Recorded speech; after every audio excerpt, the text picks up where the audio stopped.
कृष्ण पृष्ठाय भूतले वेदांत स्वामी नमस्ते सारस्वती देवे गौरवाणी सचरणे विशेष कृष्ण चैतन्य नित्यानंद हरे कृष्ण कृष्ण कृष्ण हरे हरे राम राम राम हरे कृष्ण। आठवें स्कंद है श्लोक क्रमांक 12। हरे कृष्ण प्रभु जी, आपका वॉइस बहुत कम आ रहा है।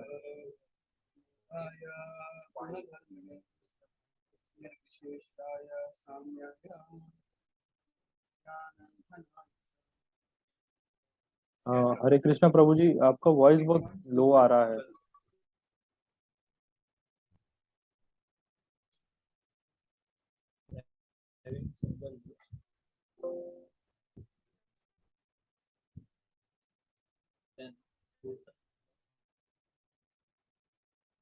कर पा रहे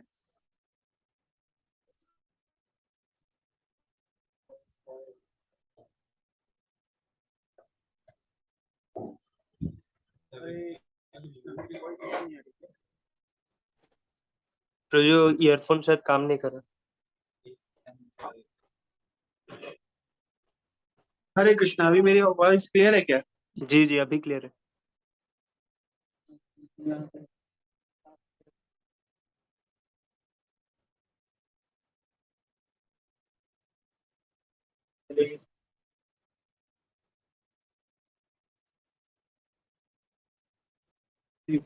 लगा लेते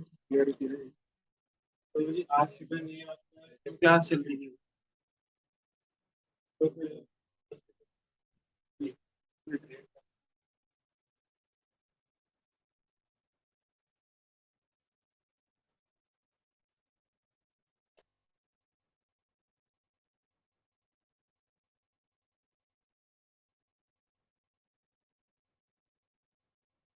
हरे कृष्ण। आप क्लैरिटी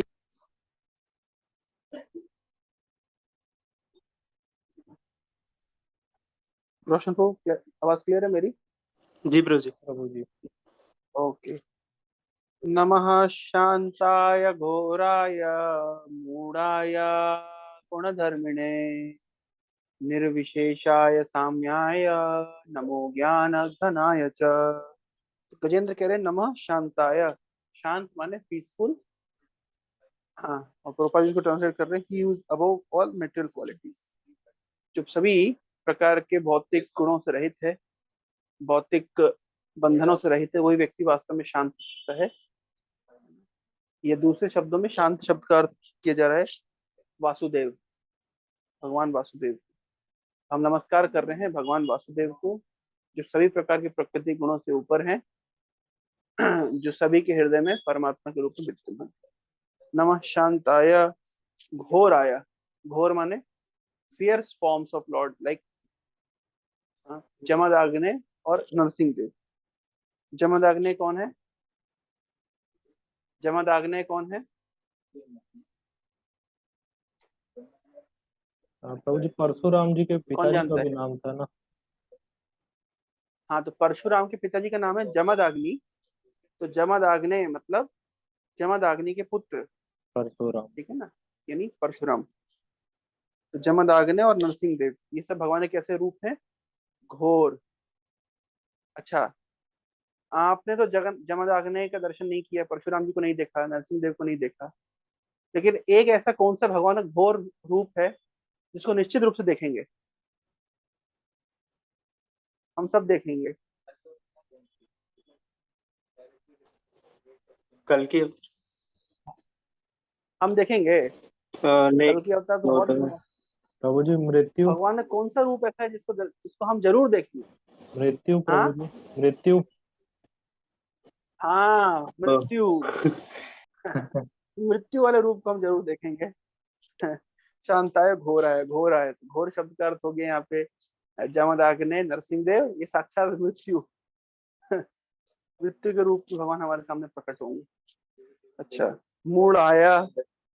मूड माने जानवर, तो जानवर के रूप में भगवान आए हैं। वराहदेव के रूप में, या कूर्मदेव के रूप में, या मछली के रूप में। प्रलयोपयोधि जले धृतवान् शिवेदम् विहित बहित्रचरित्रमखेदम् केशवद्रीता मीन शरीरा जय जगदीश हरे, जय जगदीश हरे, जय जगदीश हरे। शिथिलिह विपुलतरे तिष्ठति तव पृष्ठे धरणि धरण किन चक्र गरिष्ठे केशवधृता कूर्म शरीरा जय जगदीश हरे, जय जगदीश हरे, जय जगदीश हरे। वसति दशन शिखरे धरणी तव लग्ना शशिनि कलंक कलेव निमग्ना केशवधृता सुकर रूपा जय जगदीश हरे, जय जगदीश हरे, जय जगदीश हरे। तो नमः शांताय घोराय मूढ़ाय गुणधर्मी। मूढ़ाय यानी the form of lord as an animal, such as boar, सुकर रूप, मछली का रूप, या कूर्मदेव रूप, उनको हम प्रणाम करते हैं। गुणधर्मिणे who accepts different qualities within this material world, जो प्रकृति के अंदर के विभिन्न गुणों को धारण करते हैं। धर्मिणे, धर्म, धारयति इति धर्म, तो धारण करते हैं, तो गुणों को धारण कर लेते हैं। हमने उस दिन भी उदाहरण सुना था, जो व्यक्ति 100 की स्पीड में गाड़ी चला रहा है, तो मत समझिए कि 100 की स्पीड में जो गाड़ी चला रहा है वो ड्राइवर गाड़ी को वास्तव में कैरी करता है, ना कि गाड़ी ड्राइवर कैरी करता है। गुण धर्मिणे, ऐसा लगता है कि प्रकृति के गुणों में भगवान फंसे हैं। भगवान ने प्रकृति गुणों को स्वीकार किया है कुछ कार्यकलाप करने के लिए, लेकिन भगवान वास्तव में, जैसे वो ड्राइवर उस गाड़ी से वास्तव में पूर्णतः मुक्त है। जब चाहे वो ब्रेक मार सकता है, जब चाहे स्पीड घटा सकता है, जब चाहे स्पीड बढ़ा सकता है। प्रकृति, वो जो कार है वो कंप्लीटली अंडर कंट्रोल है द्राइवर के। इसी प्रकार से प्रकृति कंप्लीटली अंडर कंट्रोल है भगवान, लेकिन ऐसा लगता है कि भगवान प्रकृति के अंदर है। मैं अध्यक्षेण प्रकृति सूयते सहचराचरम, मैं अध्यक्षेण, मेरी अध्यक्षता में प्रकृति कार्य करती है। तो गुणधर्मिणी। और निर्विशेषाय, निर्विशेषाय, निर्विशेष मतलब जिसके अंदर कोई मेटेरियल क्वालिटीज नहीं। जहां पे भी, उस दिन मैं बता रहा था, एक एक और वीडियो मैंने आपसे शेयर किया, रामभद्राचार्य, राम संप्रदाय के एक संत हुए हैं, अभी हैं, इनके काफी फेमस है, काफी ये कथा करते, आंख से देखते नहीं है लेकिन बहुत अच्छी कथा बोलते हैं। तो उस दिन का एक क्लिप मैंने सुना, उसमें बता रहे हैं, हाँ, निराकार का अर्थ क्या होता है? निरुपाधिर आकार जस्य सह निराकार, यानी जिनके आकार की तुलना किसी और के साथ नहीं की जा सकती, उसको कहते हैं निराकार। निरुपाधिर, निरुपाधि, उपाधि में नहीं दे, किसी को डेजिग्नेशन नहीं दिया सकते, यानी भगवान के आकार किसी की भी तुलना, ये भगवान के आकार की तुलना किससे भी नहीं की जा सकती। रूप गोस्वामी एक प्रार्थना में लिखते हैं कि भगवान की, वो कहते हैं कि मेरा कितना बड़ा दुर्भाग्य है कि मैं इस जड़ जगत के कमल की तुलना आपके अंगों से कर रहा हूँ। या कह लीजिए, ये जो कमल है ये जड़ जगत में उत्पन्न होता है, भौतिक, कंप्लीटली मेटेरियल है, ये खिलता है, मुरझा जाता है, और मैं आपको कि अंगों की तुलना इस कमल से कर रहा हूँ, लेकिन करे क्या? हाँ, इसका कोई अल्टरनेट भी तो नहीं है। हाँ, इसका कोई अल्टरनेट भी तो नहीं है कि आपके आपके अंग इतने सुंदर है, इस संसार में सबसे सुकोमल और सबसे सुगंधित और सबसे सुंदर है कमल, इसलिए मतलब, लेकिन वो समस्या है कि वो मटेरियल है, वो मंडेन है। तो मटेरियल कमल की तुलना से मेरे को करनी पड़ रही है आपके अंगों से, करें क्या? ऑप्शन नहीं है। तो यही बात यहाँ पे बताई जा रही है कि निराकार मतलब निरुपाधिर आकार जिससे, किसी के भगवान के आकार की तुलना उपाधि किसी से नहीं दी जा सकती, वो अपने आप में एक अलग वस्तु है। तो इसलिए रूप गोस्वामी खेद अनुभव कर रहे हैं भगवान के अंगों की तुलना कमाल से करते हुए, लेकिन अल्टरनेट कुछ है नहीं, क्या करें। तो इसको कहते हैं निराकार, या दूसरे शब्द दूसरा अर्थ बताए रामभद्राचार्य, बताए कि हाँ निर्गम आकार जस्य सह निराकार, मतलब जिनसे सभी आकारों का निर्गम हुआ है, उद्गम हुआ है ना, जिनसे सभी के आकार निकले हैं। भाई सारे आकार इस संसार में सभी वस्तुओं का आकार है, वो कहाँ से निकला है, भगवान से निकला है, इसलिए तो निराकार कहते हैं। हाँ, निर्विशेष यहाँ पे शब्द आया है, सेम आप लगा लीजिए कि जिनकी तुलना किसी और के साथ नहीं की जाती, सा निर्विशेष। या जो भौतिक गुणों से कंप्लीटली मुक्त हैं, तो वो निर्विशेष है। निर्विशेष या निराकार शब्द का अर्थ नहीं निकाल लेना चाहिए, क्योंकि आकार नहीं है, उनके अंदर कोई गुण नहीं है, उनके अंदर भौतिक मेटेरियल गुण नहीं है। गुण धर्म ने निर्विशेष है, दो शब्द बिल्कुल विपरीत है। गुणों को धारण करते हैं कि वास्तव में वे स्वयं कौन है, निर्विशेष। लेकिन जो मायावादियों का जो दृष्टांत है या दृष्टिकोण है निर्विशेष के प्रति, या हाँ मायावादियों का या ब्रह्मवादियों का, वैसा भक्तों का निर्विशेष, यहाँ पे वो निर्विशेष का अर्थ ऐसा मत निकालिए। निर्विशेष का सिंपल अर्थ है जिसके अंदर मेटेरियल क्वालिटीज नहीं, फुल्ली स्पिरिचुअल है। जैसे लोग बताते हैं कि भगवान कृष्ण जन्म लिए, उनकी भी मृत्यु हुई, ये पता चलना चाहिए कि नहीं, भगवान इतने स्पिरिचुअल हैं कि भगवान वराह के रूप में प्रकट हो रहे हैं, एक स्वर के रूप में प्रकट हो रहे हैं। और जब भगवान प्रकट हुए तो भगवान जब प्रकट हुए तो सुअर क्या करता है, आपने देखा कभी जब नाले से निकलता है सुअर तो क्या करता है, अपनी बॉडी को छिड़काता है, हिलता है तो सब पानी रस निकलता है उसके शरीर में से। तो जब भगवान प्रकट हुए हाँ सुकर रूप में, तो उसके बाद कोई समझ नहीं पाता कौन है, कहाँ से आ गए इतने बड़े आकार में। और तब भगवान अपने आप को इस तरीके से हिलाए तो उनके शरीर से सारा जो पानी है वो गिरा। किसके ऊपर गिरा, तो बड़े बड़े साधु महात्माओं के ऊपर, संतों के ऊपर, ऋषि मुनियों के ऊपर गिरा।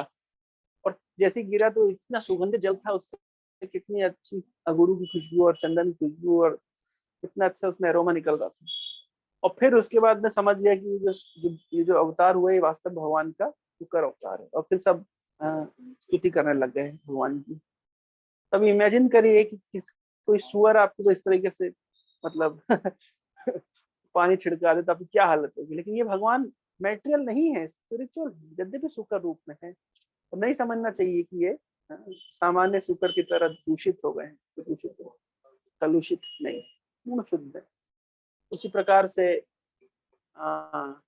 जब भगवान मीन शरीर मछली के रूप में है, सत्यव्रत, ये श्रीमद् भागवतम के 8वें स्कंद की कथा है।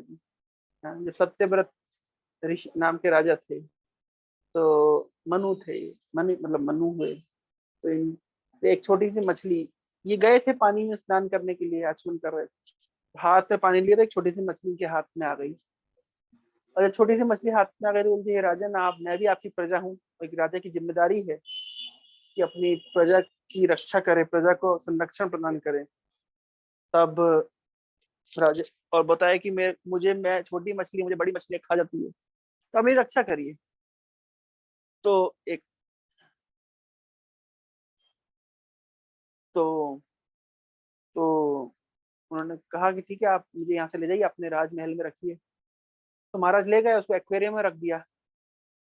कुछ समय के बाद जैसे ही रखा तो वो मछली इतनी बड़ी साइज की हो गई कि एक्वेरियम पूरा वो छोटा पड़ गया उसके लिए। तो हे राजन, ये एक्वेरियम छोटा पड़ रहा है, मुझे थोड़ा सा छोटे पॉन्ड में रख दीजिए। तो पॉन्ड में रख दिया, तो कुछ देर में तुरंत विद इन मोमेंट्स पॉन्ड छोटा पड़ गया, मछली इतनी बड़ी हो गई। तो महाराज ये भी छोटा पड़ गया, थोड़ा बाहर, घर के बाहर पोखरी में रख दीजिए।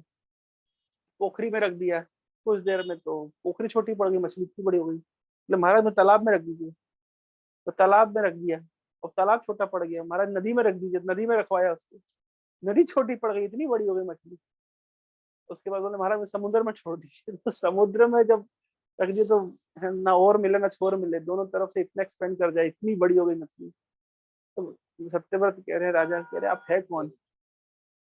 तब भगवान मीन रूप में कह रहे मैं मीन अवतार हूँ, और अब मनवंतर का अंत होने वाला है, तो इसलिए प्रलय होगा, तो इसलिए मैं तुम्हें रक्षा करने के लिए आया हूँ।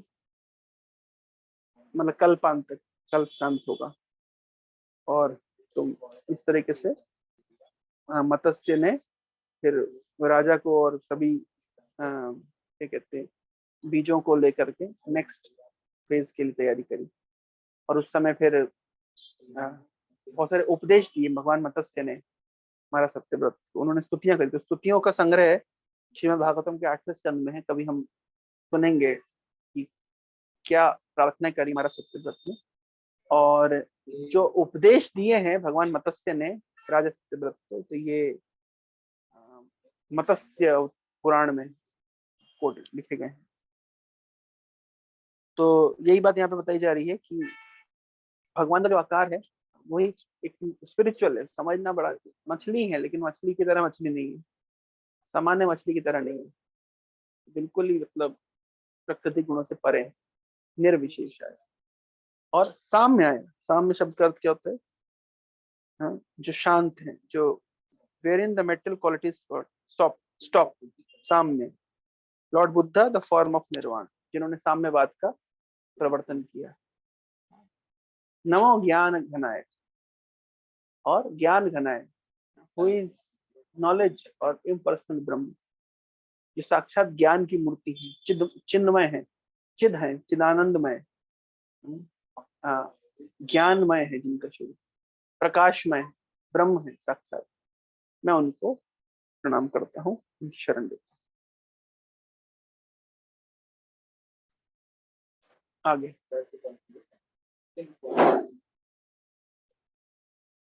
क्षेत्रज्ञाय नमस्तुभ्यं सर्वध्यक्षाय साक्षिणे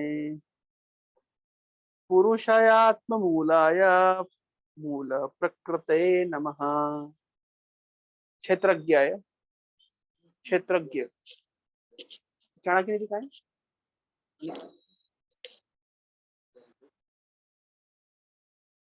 क्षेत्रज्ञाय। क्षेत्र के शब्द का अर्थ क्या होता है?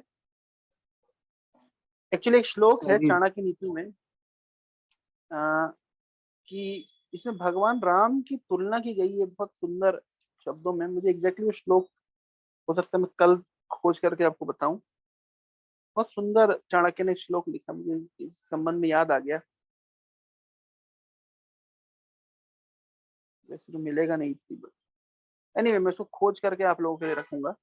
बहुत मतलब आश्चर्यजनक करने वाला श्लोक है, बड़े सुंदर श्लोक है, जिसमें चाणक्य भगवान राम का गुणगान कर रहे हैं और उनकी तुलना कर रहे हैं बहुत सुंदर से,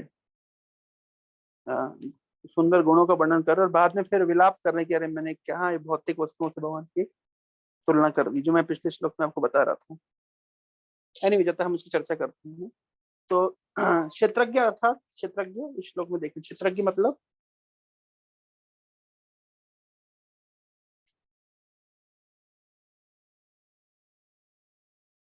कौन बोल रहा है? अभिषेक बोल रहे थे क्षेत्रज्ञ शब्द अर्थात प्रभु जी जिनको मतलब हर क्षेत्र के बारे में, क्षेत्र के जो मालिक हैं, हाँ, क्षेत्र के जो ज्ञाता है। क्या था? Kshetra means field of activities. Srila Prabhupada had translated like that in Bhagavad Gita. What he has translated? Field of activity, Kshetra. हाँ, फील्ड ऑफ एक्टिविटीज, क्षेत्र एंड क्षेत्रज्ञ। तो भगवान को क्षेत्रज्ञ क्यों कहते हैं? क्षेत्रज्ञ दो प्रकार के हैं, भगवान गीता में कह रहे हैं, दो इमौ पुरुषो लोके, दो हैं इस क्षेत्र में रहने वाले, दो क्षेत्रज्ञ हैं। कौन कौन से? एक इंडिविजुअल सोल और एक परमात्मा। जैसे मान लीजिए अगर मेरे हाथ पैर में दर्द हो रहा है, तो इसका ज्ञान मुझे है। मेरे हाथ पैर के दर्द का ज्ञान आपको नहीं है, आपका दुख दर्द का ज्ञान मुझे नहीं। क्यों? आपके दुख दर्द को मैं अनुभव नहीं कर सकता। क्यों नहीं कर सकता? कि आपके शरीर और मन के क्षेत्रज्ञ आप हैं, मेरे शरीर और मन का क्षेत्रज्ञ मैं हूं, तो मैं उसका अनुभव कर सकता हूँ, उसको कहते हैं क्षेत्रज्ञ। लेकिन एक और क्षेत्रज्ञ है, वो है भगवान। तो भगवान सभी के क्षेत्रों के ज्ञाता है, इसलिए उनको क्षेत्र के कहा जाता है। नहीं, आपके क्षेत्र में क्या चल रहा है उनको पता है, और मेरे क्षेत्र में क्या चल रहा है उनको पता है। मेरे शरीर में क्या चल रहा है, आपके शरीर में क्या चल रहा है, मेरे मन में क्या चल रहा है, आपके मन में क्या चल रहा है। हाँ मिल गया, श्लोक मिल गया। हाँ बहुत सुंदर श्लोक है, सुनेंगे आप लोग, बहुत आश्चर्य करने वाला, मतलब बहुत सुंदर श्लोक जो चाणक्य बोल रहे हैं। चाणक्य की भक्ति भावना का आपको अंदाजा लग जाएगा। सुनेंगे, हैं ईगर सुनने के लिए सौरभ प्रभु? जी प्रभु जी। यस प्रभु जी। हाँ अच्छा, बोल रहे हैं चाणक्य कि भगवान राम, मैं आपकी तुलना किसके साथ करूं? तो कुछ लोग कहते हैं कि भगवान की तुलना करनी चाहिए कल्प तरु की, है ना शास्त्रों में, कल्प तरु के साथ, डिजायर फुलफिलिंग ट्री के साथ भगवान की, जैसे हम वैष्णव की तुलना करते हैं वांछा कल्प तरु, भगवान की तुलना भी हम करते हैं कल्प तरु। इनफैक्ट प्रहलाद महाराज की स्तुति में उन्होंने तुलना करी है कि वो जो श्लोक आता है, बहुत फेमस श्लोक है भागवत का, कि गुरु के लिए, जो प्रभुपाद जी ने कई बार कोट किया है कि अगर नारद मुनि और नरसिंह देव दोनों सामने आ जाएं तो किस स्तुति पहले, किसकी शरण में जो है पहले जाना चाहिए, किसकी सेवा पहले करनी चाहिए? तो नारद मुनि की सेवा पहले करनी चाहिए। क्यों? क्योंकि उन्होंने मुझे नरसिंह देव का मार्ग दिखाया। तो ये बात प्रहलाद महाराज, बहुत फेमस श्लोक है, प्रभुपाद जी ने अपने गीतों में भी सपोर्ट किया है। क्या श्लोक है जो वाला गीत है ना, ये जो एवं जन्म निपतितम प्रभा वही, प्रभुपाद जी ने इस गीत को लिखा है, उस अपने इस श्लोक को लिखा है अपने पूरे गीत में। उस गीत में कृष्णा तब पुण्य हो बे भाई, इस गीत में प्रभुपाद जी श्लोक को कोट किए, एवं जन्म निपतितम प्रभा वही कूपे कामा भी कामा अनुम्या प्रताम प्रसंगात कृत्वात्मसात सूर्य ऋषि नाम भगवत ग्रहिता, इस तरह से श्लोक है। इसका नेक्स्ट श्लोक में प्रहलाद महाराज कह रहे हैं कि सेवा में लगाता कौन है? तो सेवा में लगाते हैं भगवान, मतलब भगवान की सेवा में लगाते हैं गुरु। तो बोल रहे हैं भगवान व्यक्ति की सेवा के अनुसार रेसिप्रोकेट करते हैं। भगवान ये नहीं देखते कौन मेरा है कौन पराया है, कौन अपने पराये का भेद नहीं है, ऊंचे नीचे का भेद नहीं है। बोले नैषा परवर मतिर भवतो ननुस्याज, आपके अंदर ऊंचे नीचे का भेद नहीं है। आप तो उस कल्प वृक्ष के समान है, जो कल्प वृक्ष के सामने व्यक्ति जो कल्पना करता है उसको वैसा प्राप्त हो जाता है। तो जो आपकी सेवा अनुरूप, आपके सामने व्यक्ति जैसी सेवा करेगा उसको वैसे आप मैनिफेस्ट करेंगे उसके सामने अपने आप को। सेवा अनुरूप उदय न परवरत्वम। तो इस श्लोक में प्रहलाद महाराज भगवान की तुलना किसके साथ कर रहे हैं? कल्प वृक्ष के साथ कर रहे हैं। अच्छा, लेकिन चाणक्य कह रहे हैं कि भगवान, मैं आपकी तुलना कल्प वृक्ष के साथ कर सकता हूँ। अच्छा, और किसके साथ कर सकते कल्प वृक्ष के साथ? तो कोई कह सकता है कि मेरू पर्वत के समान तुलना की जा सकती है। भगवान का जो सुंदर अंग है, जैसे चैतन्य महाप्रभु सोने के पर्वत के समान है। सुना है आप लोगों ने ये फ्रेज, सोने के पर्वत? जब चैतन्य महाप्रभु लोट लगाते थे ऐसा लगता था मैं सोनार पर्वत, जगन्नाथपुरी में एक मंदिर है सोनार जगन्नाथ, सोनार गौरांग, तो ऐसा लगता है चैतन्य महाप्रभु सोने के पर्वत के समान है। माउंट मेरू पर्वत भी सोने के पर्वत के समान ना। तो इसको कहा गया है ना, उदिलो अरुणा पूरब भागे द्विजमणि गौरामणि जागे। इस गीत में आता है। नेक्स्ट लाइन क्या है? द्विजमणि गौरामणि जागे। नेक्स्ट लाइन याद, इसी गीत में आपको याद है? तो इसी गीत में वो आता है सोनार अंग।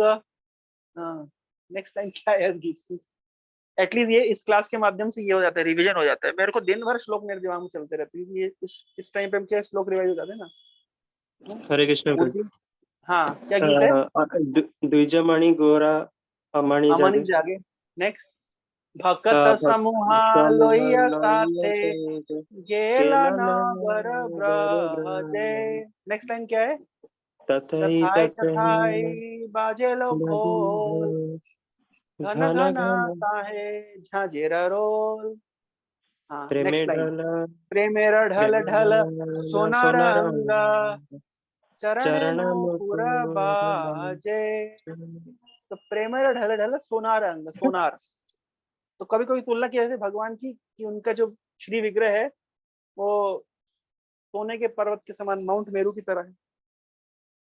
अच्छा, कभी कभी भगवान की तुलना समुद्र के साथ की जाती है, यस और नो? समुद्र, भगवान गुणों के सागर है, कहाँ की गई भगवान की तुलना समुद्र के समान? संसार दावानल लीढ़ लोका, त्रणाय कारुण्य घना घनात्वम, प्राप्तस्य कल्याण गुणार्णवस्य, वंदे गुरो श्री चरणारविंदम। तो गुणों के समुद्र से, गुणार्णवस्य, उससे कुछ गुणों के समुद्र से एक जब बादल बनता है, बादल, घनघोर बादल जब संसार रूपी दावानल के ऊपर जब वृष्टि करता है, तब जाके एक जीव को शांति प्राप्त होती है। तो गुणों का समुद्र है भगवान, उससे बनने वाले बादल हैं गुरु, और गुरु जब वृष्टि करते हैं तब क्या होता है? तब संसार रूपी दावानल को ठंडक मिलती है। तो यहाँ पे गुरु की तुलना की गई है बादल के साथ, और भगवान की तुलना की गई है गुणों के समुद्र के साथ, है ना? अच्छा, और भगवान की तुलना किसके साथ की जाती है? चिंतामणि के साथ। चिंतामणि सुना है नाम?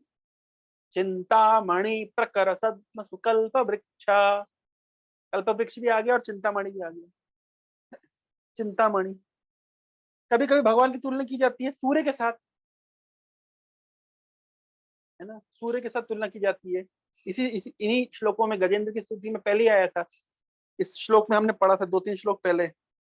एटलीस्ट इस क्लास में कुछ लाभ हो ना आपको, थोड़ा शास्त्र पढ़ने का मजा लगेगा। तो इसलिए देखिए श्लोक नंबर इसमें आए थे, हाँ, श्लोक नंबर, हाँ, 5 में, कालेन पंचत्वमितेषु कृत्नशो, लोकेषु पालेषु च सर्वहेतुषु, तमस्तदासीत् गहनं गभीरं, जस्तस्य पारे अभिविराजते विभु विभु। यानी भगवान सूर्य के समान, हाँ, प्रकाशित रहते हैं। यहाँ विभु शब्द का अर्थ क्या है? सुप्रीम। जस्ट लाइक सन, भगवान अंधकार से परे रहते हैं। तो यहाँ पे भगवान की तुलना की गई है सूर्य के साथ। कई जगह भगवान के साथ सूर्य के साथ तुलना की जाती है। हाँ, आदित्य वर्णम तमसा, भगवान गीता में कह रहे हैं आदित्य, मैं आदित्य वर्णम हूँ, आदित्य वर्णम यानी सूर्य के समान प्रकाशमान। और सूर्य के समान प्रकाशमान होता है, और चंद्रमा के समान भी कभी कभी तुलना की जाती है भगवान की। सुना है आप लोगों ने? चंद्रमा के साथ तुलना की गई भगवान की, कृष्ण चंद्र, रामचंद्र।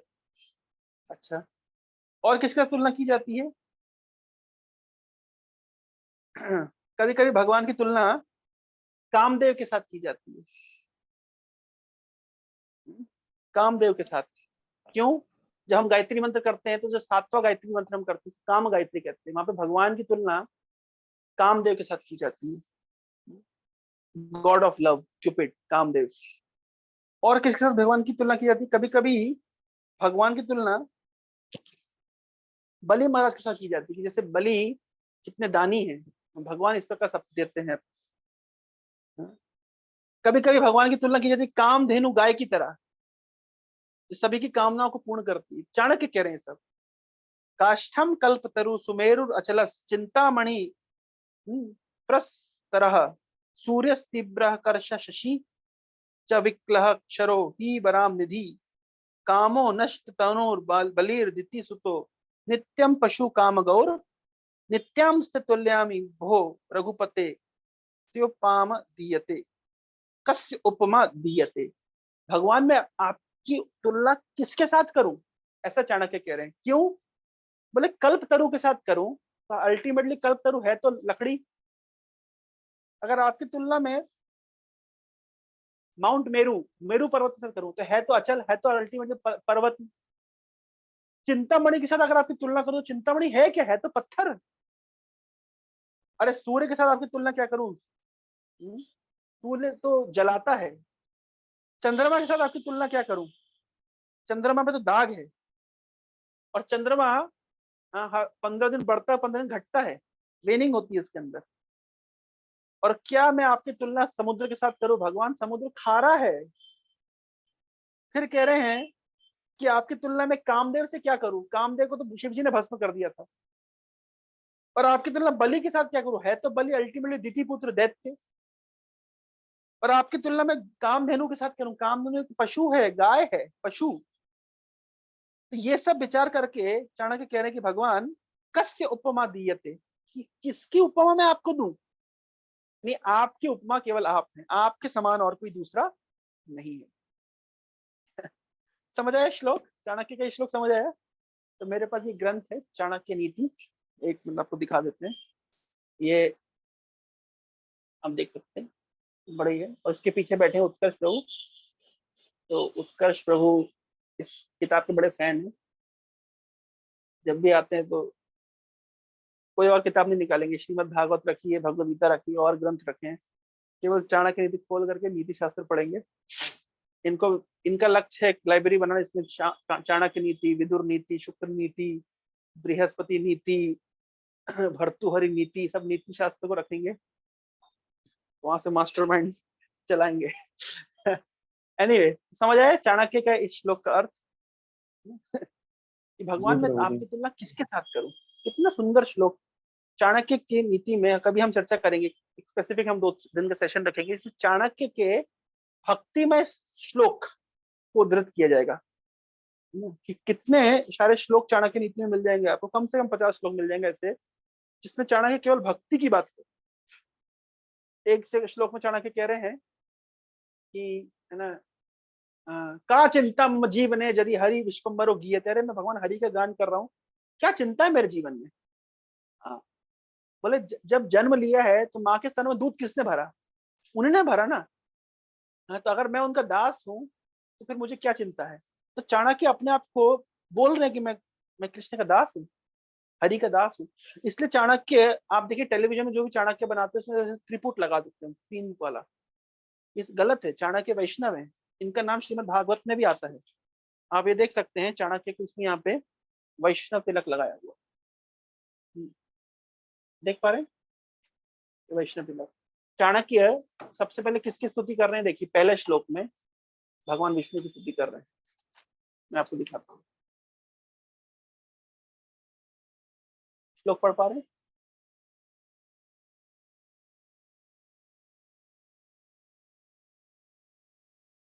प्रणम्य शिरसा विष्णु त्रैलोक्याधिपतिं प्रभुं नाना शास्त्रोद्धतम बक्षे राजनीति समुच्चयम। तो क्या बोल रहे हैं? मैं विष्णु को नमस्कार करता हूं, चाणक्य बोल रहे हैं। चाणक्य जी को जो बना देते शैव जैसा, शैव नहीं है, वो विष्णु के भक्त हैं ना। तो नहीं, समय हो गया है, कल हम आगे बढ़ेंगे और श्लोक को क्षेत्रज्ञाय नमस्तुभ्यम सर्वध्यक्षाय साक्षिणे पुरुषात्मूलाय मूल प्रकृते नमः, इस श्लोक पे हम कल बैठे थे। हरे कृष्ण।